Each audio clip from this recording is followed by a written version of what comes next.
So guys welcome two electron story. तो अब हम चेक करेंगे, मेरा पिछले वीडियो में मैंने चार्जिंग सर्किट का एकदम कवर किया था। तो अब हम चेक करेंगे चार्जिंग एरर चेक पॉइंट्स। जब आप चार्जिंग करते हैं तो चार्जिंग होता नहीं है आपके इन्वर्टर में, इन्वर्टर किट में से चार्जिंग होता नहीं है। तो हम वो चेक करेंगे, अगर आपको उसको रिपेयर करना है तो आप किन कंपोनेंट्स को देख के रिपेयर करेंगे।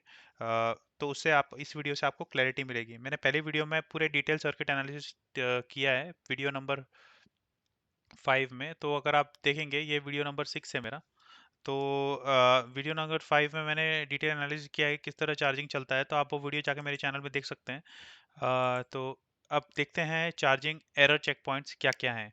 चलिए स्टार्ट करते हैं। तो जैसे मैंने आपको दिखाया है, ये एनालिसिस पिछली बार हमने किया था। मैं एक बार रिसेट कर लेता हूँ इसको। और रिसेट करने के बाद करंट की स्पीड, सिमुलेशन स्पीड और करंट का स्पीड बढ़ा देता हूँ। तो हाँ, तो अब क्या होता है कि चार्जिंग आप कर रहे हैं पर चार्जिंग हो नहीं रहा है, तो उसके लिए क्यों नहीं हो रहा है। तो वो सब, अगर आपके पास कोई इन्वर्टर आता है तो आप कैसे चेक करेंगे। तो पहला पॉइंट है, आप चेक करेंगे कि 140 वोल्ट का लाइन वोल्टेज आ रहा है कि नहीं। सो आप देख रहे हैं कि ट्रांसफार्मर से 140 वोल्ट का वाइंडिंग होता है, उसका आउटपुट आना चाहिए। अगर वो नहीं आ रहा है तो there is something wrong with the transformer. आपको वो ट्रांसफार्मर को चेक करना पड़ेगा। तो जैसे आप ये देख रहे हैं, ये यहाँ पे पिन, बहुत सारे पिन्स होते हैं। आप देख रहे हैं कि थर्ड वाला आउटपुट पिन है। 140 वोल्ट का एक पिन है, उस पिन को आप चेक करिए। उस पिन में आपको 140 वोल्ट आना चाहिए और ट्रांसफार्मर आपका फंक्शनल होना चाहिए। तो चार्जिंग के लिए बहुत इंपॉर्टेंट है। वो इसलिए इंपॉर्टेंट है क्योंकि चार्जिंग 140 वोल्ट ड्रॉप होके 12 13 वोल्ट होता है, जो इस बैटरी को चार्ज करता है। तो अगर ये फंक्शन सेक्शन काम नहीं कर रहा है तो आपका चार्जिंग चलेगा नहीं। तो मैंने आपको बताया है, यहाँ से आपको ये टैपिंग देखना है। यहाँ पे 140 वोल्ट के करीब आना चाहिए और आपका ट्रांसफार्मर एक्टिव होना चाहिए। तो पहला कंडीशन ये हो गया। सेकंड है आपका DV by D T protection. तो आप देख रहे हैं DV by D T protection की मैंने बात की थी मेरे पिछले एनालिसिस में। तो आप देख रहे हैं ये एस का टोपोलॉजी है। तो इसमें ये जो प्रोटेक्शन है, DV by D T protection, ये सर्टेन चेंज इन वोल्टेज ये एस के अगेंस्ट आता है, तो उससे बचाने के लिए है। ये वैल्यूज, ये कैपेसिटर शॉर्ट नहीं होना चाहिए। अगर ये शॉर्ट हो गया तो करंट शॉर्टेस्ट पाथ से यहाँ जाएगा, एससीआर ढंग से फंक्शन नहीं करेगा। तो आप ये भी चेक कीजिए कि ये आपका शॉर्ट नहीं होना चाहिए, DV by D T protection. तो आप अगर सर्किट में देखेंगे, ये किधर है, तो मैं आपको दिखाना चाहता हूँ। ये सर्किट में आपको DV by D T protection मैंने बोला, ये है, ये आपका डीवी बाई डी टी का कैपेसिटर है। तो आप देख सकते हैं ये वाला कैपेसिटर है, ये और कैपेसिटर और रेजिस्टर इसके अगेंस्ट पैरेलल में लगते हैं, जो इसको डीवी बाई डी टी मतलब voltage by time, that is change in voltage, DV by D T. वो अगर हाई स्पाइक आता है उससे बचाने के लिए ये कैपेसिटर और ये रेजिस्टर, 5 वोल्ट का रेजिस्टर है जो यहाँ लगा हुआ है। तो ये आप चेक करिए। तो सेकंड थिंग ये है। थर्ड थिंग बहुत इंपॉर्टेंट ये है कि, मैंने आपसे पहले भी डिस्कस किया है कि रिले बहुत इंपॉर्टेंट है। ये आपका आउटपुट रिले है और ये आपका चार्जिंग रिले है। आप इनको चेक कीजिए। इसको चेक करने का सिंपल तरीका क्या है कि आप, इसके पास दो पॉइंट्स है, 12 वोल्ट का एक्टिवेशन पॉइंट्स है, उसमें आप इन्वर्टर किट को बाहर निकालिए और बैटरी के दो टर्मिनल लगा के चेक कीजिए ये चल रहा है कि नहीं। या तो निकाल के भी चेक कर सकते हैं। अगर ख़राब है तो आप इसको रिप्लेस कर दीजिए, ये चेंज ओवर रिले और ये चार्जिंग रिले को। ये थर्ड पॉइंट है। तो अभी तक हमने डिस्कस किया 140 वोल्ट का लाइन वोल्टेज, वो चेक कीजिए। D Y by D T protection important है, इन कैपेसिटर और रजिस्टर को चेक कीजिए और रिले को चेक कीजिए। अब नेक्स्ट पॉइंट आता है बी डी 140। ये बी डी 140 के बारे में, बी डी 140 किस तरह काम करता है, ये पीएनपी ट्रांजिस्टर है, चेंज ओवर में किस तरह काम करता है, ये भी आप चेक कीजिए। क्योंकि इसके चेंज ओवर के बाद एसी आने के बाद ही चार्जिंग स्टार्ट होता है, तो ये चेंज ओवर के लिए बहुत इंपॉर्टेंट रोल प्ले करता है। तो आप बी डी 140 भी चेक कीजिए। फिर आता है पीसी 547। जो 547 ट्रांजिस्टर है, ये चेंज ओवर के लिए इंपॉर्टेंट है। मैंने पहले वीडियो में कवर किया है किस तरह ये काम करता है।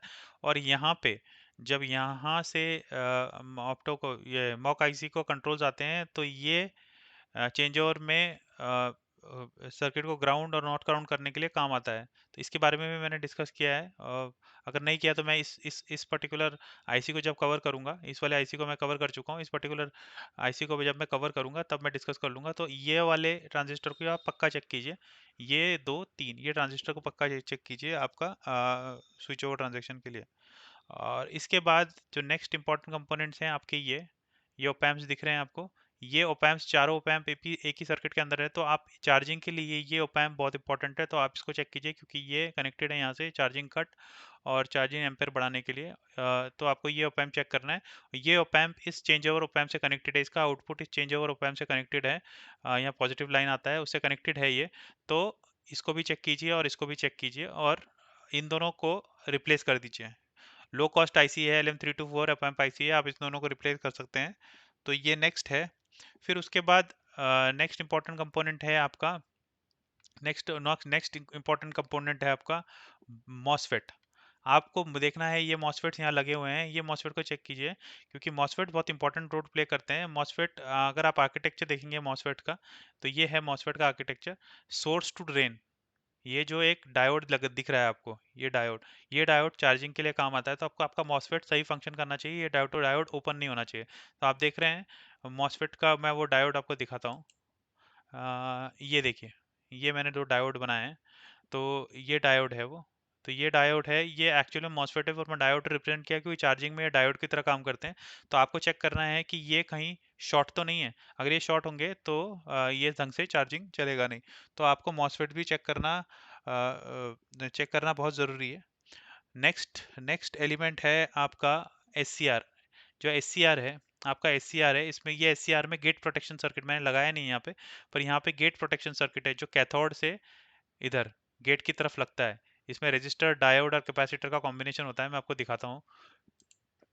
ये जो गेट प्रोटेक्शन सर्किट है आप देख रहे हैं, ये दो एस सी आर है, ये देखिए कैपेसिटर, रेजिस्टर और डायोड, ये कॉम्बिनेशन सही होना चाहिए, खराब नहीं होना चाहिए। शॉर्ट या ओपन होने की कंडीशंस आप चेक कीजिए, क्योंकि अगर ये शॉर्ट होगा तब भी आपकी चार्जिंग को इम्पैक्ट करेगा। तो ये तीन कंपोनेंट्स को आप पक्का चेक करिए।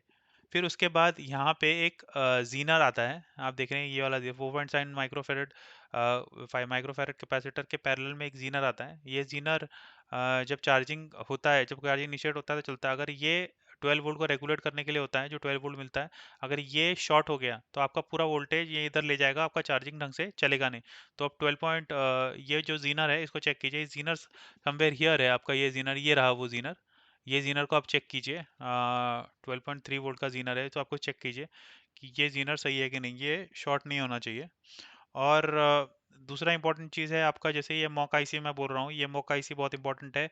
ये मॉक आईसी कैसा क्या काम करता है कि जब आपका यहाँ से वोल्टेज आता है, तो 1.13 वोल्ट में फुल ऑपरेशन करता है, फुल खुल जाता है, जिससे ये एससीआर फुल वोल्टेज सप्लाई करता है चार्जिंग के लिए। अगर इसको 50% में खोले तो 50% वोल्टेज सप्लाई करता है, तो ये बहुत इंपॉर्टेंट है। इसके यहाँ पे एक ट्रैक लगा होता है और उल्टी साइड एक डायोड लगा होता है जो लाइट एमिट करता है, उससे चलता है। तो ये भी आप चेक कीजिए। और ये एक चेंज ओवर ओपैम्प है, तो चेंज ओवर के लिए इंपॉर्टेंट होता है, जैसे ही आपका एसी लाइन आता है तो एसी लाइन यहाँ से फ्लो करता है, ये पोटेंशियल ड्रॉप करता है, ये आपका रेजिस्टर, और ये चार ब्रिज रेक्टिफायर के थ्रू इसको सिग्नल देता है, जिससे ये आगे सिग्नल पास करता है, आगे ओपैम्प को सिग्नल देता है। तो ये भी बहुत इंपॉर्टेंट है, ये दो कंपोनेंट्स आपको पक्का चेक करना चाहिए आपका चार्जिंग अगर नहीं चल रहा है। और इसके सब बाद आपका वो देख लीजिए, आपके जिन कॉम्बिनेशन में मैंने आपको रेजिस्टर्स बताए, ये रेजिस्टर्स ओपन नहीं होने चाहिए, आप देख सकते हैं। आप इनको जूम करके देख सकते हैं, मैं आपको दिखाता हूँ। आप इनको जूम करके देख सकते हैं। एक सेकेंड। तो आप देख सकते हैं ये सारे रेजिस्टर्स का कॉम्बिनेशन है, मैं हल्के से आस्ते आस्ते दिखाता हूँ आपको। ये आप देख लीजिए, सारे रेजिस्टर्स जो मैंने लगा रखे हैं ये ओपन या शॉर्ट नहीं होने चाहिए। जनरली रजिस्टर तो ओपन ही होते हैं, तो ओपन नहीं होने चाहिए, आप देख रहे हैं।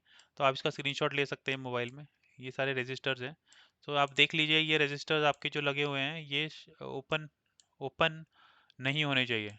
तो आप ध्यान दीजिए कि ये ओपन नहीं होने चाहिए। सो ये सर रजिस्टर्स हैं। अगर आपको इसका डायग्राम चाहिए तो मुझे बताना, मैं आपको डायग्राम अगली वीडियो में शेयर कर दूंगा। तो ये सारे रजिस्टर्स आपके ओपन नहीं होने चाहिए। आप इसका स्क्रीनशॉट ले लीजिए, स्क्रीनशॉट लेने के बाद आपको पता चल जाएगा कि इसमें कौन से रजिस्टर्स लगे हुए हैं, तो वो ओपन नहीं होने चाहिए। तो वो एक इंपॉर्टेंट थिंग है। और लास्टली आपके ये दो प्रीसेट्स हैं, ये जो प्रीसेट है, प्रीसेट 1 और प्रीसेट 2, ये सही फंक्शनिंग करनी चाहिए, इनमें कोई इशू नहीं होना चाहिए, ये प्रीसेट और ये प्रीसेट, ये दोनों प्रीसेट्स बहुत इंपॉर्टेंट है। आप चेक कीजिए कि ये दोनों प्रीसेट सही चल रहे हैं कि नहीं, और इनमें कोई प्रॉब्लम नहीं होनी चाहिए। तो अगर आप इन सब चीज़ों का ध्यान देंगे और आप अगर सर्किट बोर्ड को चेक करेंगे तो आप आराम से पता लगा सकते हैं कि इशू कहाँ है, और आप चार्जिंग का इशू सॉल्व कर सकते हैं। चलिए अब अब हम नेक्स्ट वीडियो में एक हमारे फ्रेंड ने कमेंट किया है कि चार्जिंग कंट्रोल नहीं हो रहा है वन टू वन बोर्ड में, उस कॉन्सेप्ट को कवर करेंगे कि वो कैसे चेक करेंगे। चलिए मिलते हैं फिर नेक्स्ट वीडियो में। वीडियो पसंद आया तो लाइक कीजिए और चैनल को सब्सक्राइब कीजिए। Thank you very much.